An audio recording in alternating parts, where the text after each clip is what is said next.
ফলে ওয়াকারুজ্জামান এই মুহূর্তে যা বলছেন সেটা তিনি অন্যান্য সদস্যদের সাথে, তার অফিসারদের সাথে কথাবার্তা বলে মোটামুটি একটা কনসেনসাসের ভিত্তিতে বলছেন, এই একটা।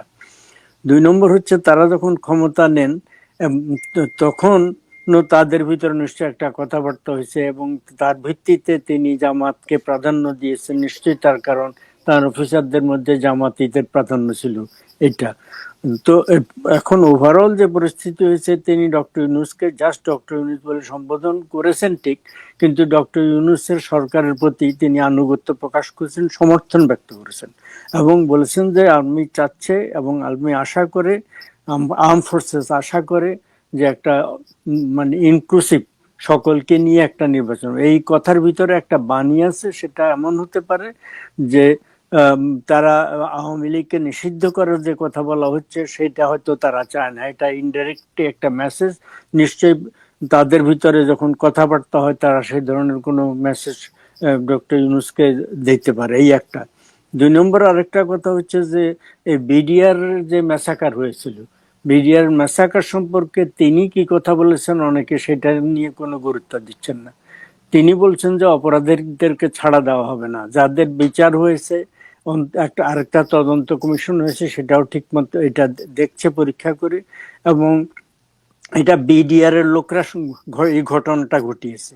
বাইরের কোনো শক্তির কথা তিনি ডাইরেক্টলি বলেননি যে বাইরের কোনো শক্তি করেনি, বলছেন যে তদন্ত কমিশন এটা দেখবে, কিন্তু তিনি বিডিআর এর লোকদের উপর দায়িত্ব দিয়েছেন পুরোপুরি, যে ওরাই এই কাণ্ডটা করিয়েছে, আর্মির অফিসাররা করেনি, বিডিআররা করেছে। ফলে ওখানেও একটা মেসেজ আছে, তার মানে এটা আভ্যন্তরীণ একটা ব্যাপার। এবং এই যে এখন অনেকে এটার উপরে বিদেশি শক্তির উপরে দায়ী করছে, পুরো ঘটনাকে অন্যদিকে প্রবাহ করার চেষ্টা করছে, প্রবাহিত করার, এবং দায়ী ব্যক্তিদের অনেককে ছাড়িয়ে নেওয়ার চেষ্টা করছে, কেউ কেউ ছাড়িয়ে, এই একটা। তারপরে উনি বলেছেন যে আর্ম ফোর্সেস, তারপর পুলিশ, বিজেপি, অন্যান্য যে সিকিউরিটি ফোর্সেস, তারা সবাই মানে ভীত সন্ত্রস্ত, তারা স্কেয়ার্ড। কি কারণে জানো? একটা হচ্ছে পুলিশের অনেক লোককে মেরে ফেলেছে, ডাইরেক্টলি সেটা বলেননি, মেরেছে, এবং অনেক লোককে পদচ্যুত করা হয়েছে, অনেককে জেলে ঢুকিয়ে দেওয়া হয়েছে।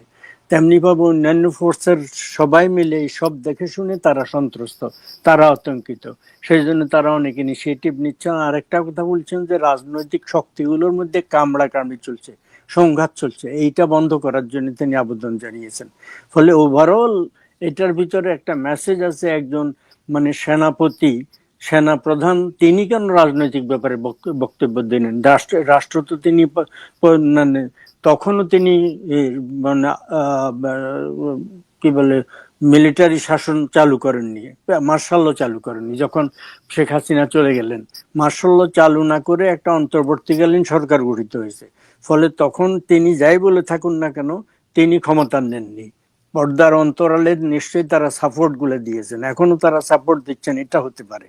তার 30,000 বাংলাদেশ সেনাবাহিনী, 30,000 সৈন্যকে ফিল্ডে রাখা হয়েছে পুলিশের কাজ করার জন্য, কিন্তু এরা পুলিশের কাজ করার জন্য ট্রেন না। এখানে একটা উল্লেখ করি কথা, নকশালাইট আন্দোলন দমন করার জন্য পশ্চিমবঙ্গে পাঠানো হয়েছিল জেনারেল মানেক শকে, তিনি তখন ইস্টার্ন কমান্ডের চিফ ছিলেন, তার র্যাঙ্ক ছিল লিeutenant জেনারেল।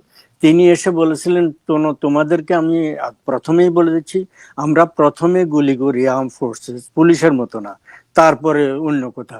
ফলে তোমাদেরকে সতর্ক করে দিচ্ছি, ঠিক হয়ে যাও, মানে ধ্বংসাত্মক কাজ করবে না। তেমনি ভাবে বাংলাদেশ মিলিটারি যদি ডাইরেক্টলি ক্ষমতা নিত, সেটা আরেক ধরনের ব্যাপার হতো। তারা ক্ষমতা নেয়নি, তারা সিভিল অ্যাডমিনিস্ট্রেশনের সহায়তা কাজ করছে। কিন্তু যেহেতু একটা ফ্লুইড সিচুয়েশনের কারণে তারা পর্দার অন্তরালে হয়তো কিছুটা অতিরিক্ত পাওয়ার করছে, এবং ডক্টর ইউনূসের সাথে সেনাপ্রধানের ঘন ঘন বৈঠক হয়, মত বিনিময় হয়। কিন্তু এইটাকে যেভাবে নানা একটা বিদ্রোহের আশঙ্কা করা হচ্ছে ইত্যাদি, আমি আমার দৃষ্টিভঙ্গিতে, মেবি আই এম 100% রং, কিন্তু আমি সেরকম কিছু দেখছি না। আমি বরং এটার ভিতরে বিডিআর সম্পর্কে আমি যেটা বললাম, ভিন্ন একটা অ্যানালাইসিস তিনি দিয়েছেন।